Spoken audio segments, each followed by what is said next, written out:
제가 2020년도에 울산시의회에서 이 민주시민교육 조례 때문에 참석을 했다가 이 토론 논의가 진행되고 그 이후에 시의회가 민주당 쪽에서 일방적으로 제정하는 걸 보고 제가 이거 학문적으로 공부를 해봐야 되겠다 해가지고 며칠 뒤에 대학원을 편입을 했어요. 그래서 논문을 쓰고 그러고 그거 뭐 학교에서 우수 논문상도 받았는데 시간이 작기 때문에 많은 내용은 설명을 못합니다. 그래서 빨리 스킵을 하면서 지나가도록 하겠습니다.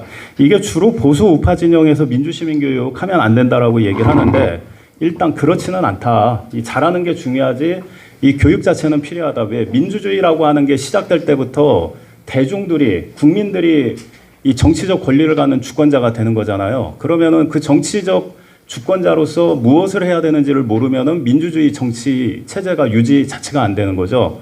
그래서 보수 우파에서 자유민주주의 시장경제 하는 것도 다 정치교육을 그렇게 받았기 때문에 하는 겁니다. 그래서 어떻게 교육을 하느냐가 중요한 거지 민주시민교육 자체가 불필요하다는 건 아니고 우리나라 민주시민교육의 뿌리를 보려면은 독일하고 일본의 교육 시스템을 민주적으로 바꾸려고 미국에서 계획을 짰습니다. 그리고 저것이 우리나라에도 적용이 된 거예요. 미국식 그 민주주의 교육을 시키자 해가지고 학교에서 그 민주적 가치를 가르치는 데 집중해야 된다. 그리고 그 민주주의로 전향시키기 위해서 저기 보면 학생과 학부모의 학교 운영과 관련한 공동관리를 통해 학교 생활의 민주화를 도모하자. 이거 경상남도 학생자치조례 있죠. 민주시민교육의 일환입니다. 그러니까 지금 뭐 여기 헌법교육조례니 뭐니 다 쪼개놨는데 그냥 다 저 정치교육조례예요. 그래서 그런 거를 굳이 나눌 필요가 없다고 하는 겁니다. 예를 들어서 민주시민교육조례 안에 뭐 헌법적 가치를 교육한다 있잖아요. 그럼 거기에 과목으로 있으면 되는 거지 별도 조례가 필요가 없는 거예요. 근데 자꾸 예산 갖다 쓰려고 하는 건지 아니면은 사람들이 생각이 짧아서 그런 건지 모르겠지만 막 그렇게 이제 부풀려 놓고 있다라고 하는 거죠. 그리고 그거를 교육하는 과목이 사회 과목이었고 우리나라도 사회 과목에서 이승만 정부 때부터 계속 교육을 시켜왔다는 겁니다. 그래서 그 민주주의의 뭐 생활과 도덕 해가지고 민주적 가치에 대한 교육도 하고 민주정치와 선거 해가지고 저렇게 교육을 시켜서 해방된 이후에 우리나라의 민주주의에 대해서 알고 있는 사람들이 없었어요. 교육을 통해서 알기 시작한 겁니다. 그래서 학생들만 민주주의라고 하는 걸 알았기 때문에 그 부통령이 저 때에는 이 대통령하고 부통령이 각자 선거였죠. 부통령이 자기가 떨어질 것 같으니까는 이승만 대통령 나이도 많은데 6.5가 되면은 대통령을 승계해야 되잖아요. 그러니까 이제 부정선거를 저지른 거거든요. 학생들이 그래서 이제 들고 일어났던 거죠. 그러니까 저 4.19라고 하는 게 이승만 정부의 민주시민 교육의 결과라고 하는 겁니다.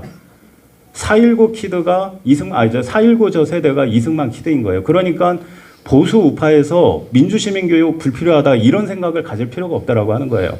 그 4.19 저 앞장섰던 분들이 그 이승만 그 대통령 묘소에 가가지고 뭐 저 했다 그 기사도 나오던데 그런 좀 올바른 좀 이해를 가질 필요가 있겠습니다. 그래서 어떻게 교육을 하는가가 중요한 거지 교육 자체가 필요 없다. 이렇게 가면은 그럼 자유민주주의 체제를 어떻게 유지해야 된다라고 다음 세대들한테 인식을 시켜줄 겁니까? 그게 정치교육의 역할인 거죠. 그래서 우리나라의 그 민주주의 발전에 있어서 이승만 박정희 때의 저 민주주의 교육이 굉장히 공헌을 했다라는 저런 연구 결과도 있습니다. 자, 그래서 그럼 학교에서는 민주시민 교육을 어떻게 하게 되느냐?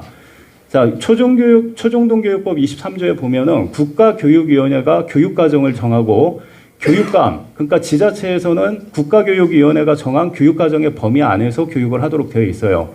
자, 그러면은 질문 1, 시도의원 교육감한테 학교 교육과정을 정할 권한이 부여가 되어 있었는가? 경남 민주시민교육조례가 제정될 때 기준으로 보면은 안 돼 있습니다. 그러니까 교육과정을 벗어나는, 중앙정부의 교육과정을 벗어나는 교육을 시킬 수가 없어요.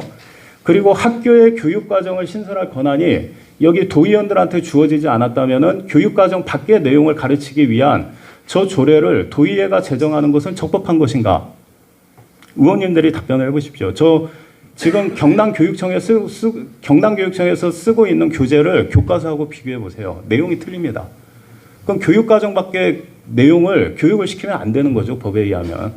그래서 저런 교육을 외부 강사를 들여다가 시키겠다고 하는 거죠. 그 교사들은 그 내용을 모른다고. 그래서 이것이 바로 이 법률 위반이 되는 거죠. 공교육 시스템을 형이화시켜버린다는 겁니다. 그래서 그 뭐 외부 강사들 위주로 교육이 되고 있는 여러 가지 조례들은 이 초중등교육법 23조에 비추어 보아서 도의원 그 여러분들께서 판단을 하시면 되겠습니다. 그리고 이제 이 지자체 민주시민 교육은 저 교육 사무가 있죠. 지방자치법 13조에. 그럼 교육에 관한 사무는 저기 지금 파란색으로 보시는 바와 같습니다. 그럼 지금 저기에 민주시민 교육과 관련된 내용이 있나요? 마을공동체 교육과 관련된 내용이 있나요? 없으면은 지자체는 하면 안 되는 거예요. 법치국가 아닙니까? 민주시민 교육하자는 게 뭐예요? 민주적 기본 질서를 가르치자는 거고 그 내용 중에 하나가 법치 아니에요. 근데 법치를 위반하면서 민주시민 교육을 하겠다? 이거 논리죠.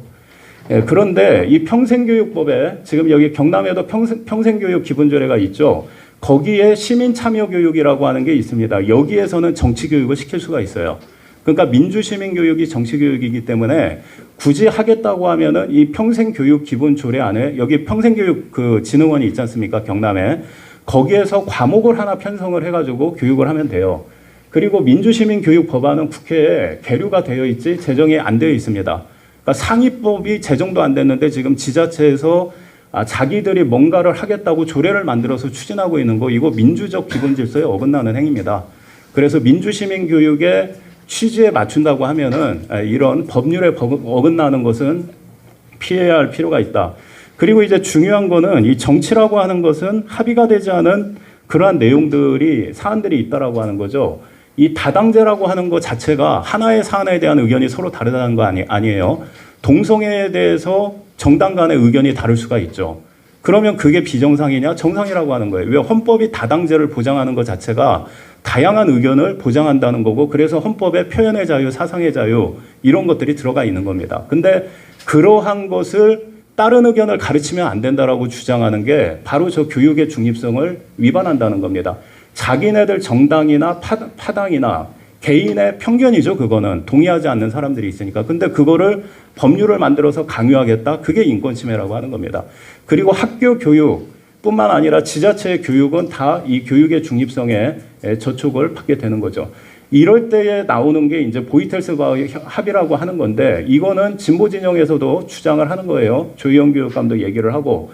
근데 이제 저거를 우리나라 진보 진영은 교사가 정치 교육을 해도 된다라는 측면으로 좀 오용을 하고 있는데 사실은 학생들의 권리를 위해 나온 겁니다. 저게 독일에서도 70년대에 우리나라 지금이랑 똑같아요. 그 정치 교육 문제 가지고 난리가 나서 학부모 단체가 나오고 그리고 토론회에서 뭐 서로 몽둥이 들고 그냥 때려 부술 정도의 분위기였고 험악했다 이거죠. 보수 정당에서 그러한 교육 방침이 동독을 위한 거다. 사회주의적 교화 대상이 될 수 있다라고 하면서 저렇게 아주 심각한 정치 투쟁이 벌어졌습니다. 그리고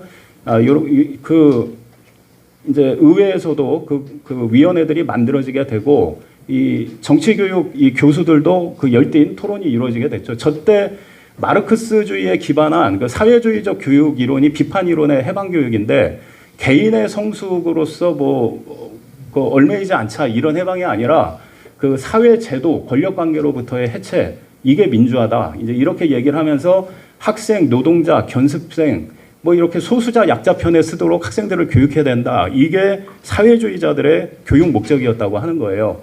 그런데 이제 저거는 76년도에 야 저렇게 학생들을 어떤 이용의 수단으로 사용하면 안 되겠다라고 하는 저러한 정치교육, 사회교육학자들의 합의가 이루어져서 배제가 됩니다. 그러고 여기에서 이제 주정치교육원장이었던 저 슈나이더라고 하는 분이 저런 얘기를 했죠. 교육의 최소 합의를 사회 전체의 기본적 가치가 아니라 소수 집단이나 특정한 인식론, 뭐 정치 철학 이런 데에 결부시킨다면 정치교육은 사회교육은 존재의 토대를 잃게 된다. 우리나라에서는 지금 소수자 약자를 위한 교육을 해야 된다고 주장하죠. 50년 전에 독일의 논쟁을 그대로 따라하고 있는 거예요. 근데 발전이 안 된 거예요. 독일은 10년 만에 끝났어요. 논의가. 우리나라는 아직도 50년 전에 머물러 있습니다. 그러니까 민주시민교육 교재를 보면 차별금지법 만들어야 된다, 혐오표현규제법 만들어야 된다 하는데 그게 다 반민주적이라고 하는 거예요. 왜 그러냐 하면 사상의 자유, 표현의 자유라고 하는 기본적 인권을 침해하는 거다. 심지어 독일의 저때 자파학자는 그렇게 표현의 자유를 억압하는 것을 유대인들을 가스실로 보내서 처형하는 것과 마찬가지다. 다른 존재 인정하지 않겠다는 거잖아요. 그래서 우리나라에서 지금 민주시민교육에 대해 논의되는 수준이 독일하고 비교해보면 상당히 낮다. 그래서 교육의 3원칙에 나온 게 주입교육 금지, 바람직한 의견이라는 명분으로 특정한 견해를 강제하거나 아니면 독립적인 판단을 못하도록 하는 거, 그게 세뇌 교육과의 정확한 경계선이다라고 하는 거고요. 주입교육 금지라고 하는 거를 국영수에 쓰면 안 되는 거고, 이런 정치교육, 사회교육 이런 데 쓰는 겁니다. 그리고 이 학문과 정치에서 논쟁이 되고 있는 사안은 교실 수업에서도 그렇게 논쟁, 이런 논쟁 저런 논쟁이 있다라고 다 교육을 시켜주고 학생들이 스스로 판단하게끔 해줘야 되는데, 우리나라에서는 지금 예를 들어 동성애 반대 이거 나쁜 거야 이거 아니에요. 이승만 나쁜 거야 이런 식으로만 교육이 되잖아요. 그게 저 논쟁성 수업 원칙, 그러니까 중립적 교육이 안 되고 있다라고 하는 겁니다. 그리고 세 번째는 학생들은 정치적 상황과 자신의 이해, 내가 그걸 어떻게 생각을 하고 판단을 하는가에 따라서 스스로 행동할 수 있는 그 운영 능력을 길러줘야 된다. 이게 정치교육의 3원칙입니다. 근데 경남에 민주시민교육 되고 있는 거 한번 의원님들 검토해 보세요. 하나도 안 됩니다.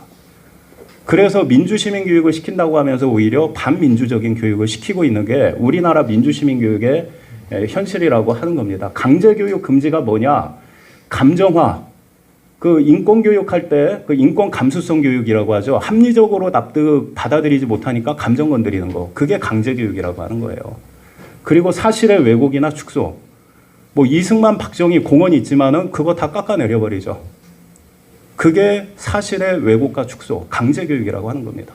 그러니까 우리나라에서 민주시민교육 강조하시는 분들이 사실은 민주시민교육에서 금지하는 원칙을 그대로 지금 주입식 교육을 하고 있다는 거예요. 이거를 보수정당에서 독일의 보수정당이 저렇게 투쟁을 했듯이 하셔야 될 역할이라고 하는 겁니다. 그래서 이제 뭐 조례 이 내용은 뭐 저런 내용들이 있는데 다 여러 가지 의견들이 갈릴 수 있는 겁니다. 헌법의 내용에 대해 해석에 대해서 다 이제 틀리죠. 그래서 이 중립성 교육은 논란이 되는 거 다 빼버리든가 아니면은 논쟁이 되게끔 다 가르쳐 주든가. 이게 바로 중립성의 두 가지 방법 중에 하나다. 그리고 이 교육 계획과 교육 내용을 자문위원회가 결정하고 하도록 하는데 그 위원을 교육감이 위촉을 하죠. 그러면 그 자문위원회의 정치적 편향성이 왜 없겠냐 이거예요. 독일 주정치 그 위원회 연방 정치교육원이나 주정치 교육원은 정당들이 의석 비례수로 약 한 3분의 2 정도를 차지하고 그 분야의 전문가다는 사람들이 오히려 소수가 됩니다. 그러니까 정치적 균형을 위해서 의원들이 직접 관여를 하니까 공무원들이 얼마나 신경을 쓰겠습니까? 그리고 민주시민교육은 현행 교과서에 반영이 되어 있기 때문에 그러면은 교사들은 이미 교수 능력을 다 갖고 있거든요. 그런데 왜 위탁교육을 시켜야 돼요? 교육청 교육을. 그리고 이 지자체 교육에서 지자체에서 민주시민교육 한다고 하면은 그 경상남도 평생교육진흥조례 제2조의 시민참여 교육으로 해라. 이거는 오히려 권장을 하고 싶습니다. 그래서 오히려 보수정당이 주도해가지고 한번 좌우가 동의할 만한 그러한 그 민주시민교육 규제를 만든다. 이러면은 저는 이거 굉장히 역사적인 일이라고 생각을 하고 이런 거는 추천을 하고 싶습니다. 그리고 그 진보 진영에서도 그러한 움직임을 반대할 리가 없겠죠. 긍정적으로 보리라고 생각을 합니다. 그리고 뭐 자문위원회를 설치하도록 되어 있는데 이거는 저 평생교육진흥조례에 그 평생교육협의회하고 이제 중복이 되는 거고, 그리고 평생교육법은 교육을 제공하는 사람들의 수준을 정하고 있습니다. 기관의 수준도 정하고 있는데 민주시민교육조례에는 수준 관리가 안 되죠. 그 사람이 과연 교육 자격 조건이 있는 사람이냐, 그거 어떻게 하냔 말이에요. 그러니까 오히려 평생교육시설에서 교육을 하는 게 더 낫다라고 하는 거고, 그리고 이 교육 내용이 첨예한 갈등 영역을 다루고 있는데 지금까지의 교육을 보면 자기네들 관점의 교육을 시키는데 이용하려고 하는 거거든요. 그래서 저것은 이 논쟁성 이 수업이 될 수 있도록 교재 내용 구성 자체를 그 저자들부터 그 내용 구성부터 주제 선정부터 이거를 다 오랜 토론을 거치면서 진행하는 과정을 거쳐야 됩니다. 이건 넘어가. 그 결론 해가지고 요거 그 학교의 민주시민교육은 초중등 교육법에 의하면은 교육과정 외의 내용을 신설할 수가 없기 때문에 불필요하다. 대전시도 폐지를 했죠. 그리고 이번 교육과정 외의 내용을 신설을 할 수가 없기 때문에 그건 굳이 민간에 위탁할 필요가 없다. 그리고 이런 식으로 지자체별로 다른 정치 교육을 하게 된다면 대한민국이라고 하는 국가의 통합성이 망가질 수가 있습니다. 지자체마다 다른 정치의식 국가 간에 갖게 되면 어떻게 되겠습니까? 그리고 지자체가 민주시민교육을 하고자 한다면 평생교육진흥조례에 근거해가지고 해라. 그리고 교육의 중립적 원칙이 보장이 돼야 된다. 그리고 그래서 이거를 위해서 예를 들어 지금 교과서가 나오더라도 좌우가 모두 반대하고 비판할 내용들이 있는데 그런 내용들을 가지고 부교재를 하나 만드는 것도 바람직하다고 생각을 합니다. 그래서 수업 시간에 야, 교과서는 이렇게 돼 있는데 이런 의견도 있고 저런 의견도 있어. 소개해 주는 거. 그런 측면은 바람직하다고 생각을 하고요. 그리고 교육 실행 주체와 교육 실시 단체의 중립성이 보장이 돼야 된다. 그리고 독일 같은 경우는 민간에 그 위탁하는 교육 단체도 내부에 초당파적인 감사위원회가 구성이 돼서 교환이라든가 그리고 보이텔스바우 합의 내용을 따르는 교육을 하냐 이거를 다 검토를 합니다. 그러지 않으면은 예산 지원 대상에서 다 제외됩니다. 근데 지금 우리나라 민주시민교육조례 운영되는 거는 저는 중립성 의무가 없어요. 그래서 그냥 예산을 이용해 조례를 이용해 자기네들의 정치 인형 교육하는 걸로 전락해서 당연히 반대 진영에서는 반대가 나올 수밖에 없는 거죠. 그리고 이 중립성 위반 교육에 대한 신고 기간을 경남에서도 신설을 할 필요가 있습니다. 그래서 학생들이 제가 청주에 갔더니 선생님들이 너무 정치 주의 교육을 해가지고 자퇴를 했더라고요. 작년에 검정고시 봤습니다, 애가. 학생들이 정말 그런 애들이 있어요. 서울에서도 뭐 인원고등학교에서 그런 경우가 있었죠. 그러니까는 학교에서 그러한 정치 편향적 교육을 하면은 신고를 해라 해서 이거를 도의회, 도청, 교육청 다 관여를 하는 어떤 구조를 만들어 가지고 저런 게 들어오면은 바로 조치를 할 수 있도록 저러한 정치 사상을 주입하는 것이 사상의 자유, 인권을 침해하는 것이죠. 그래서 발표를 마치도록 하겠습니다.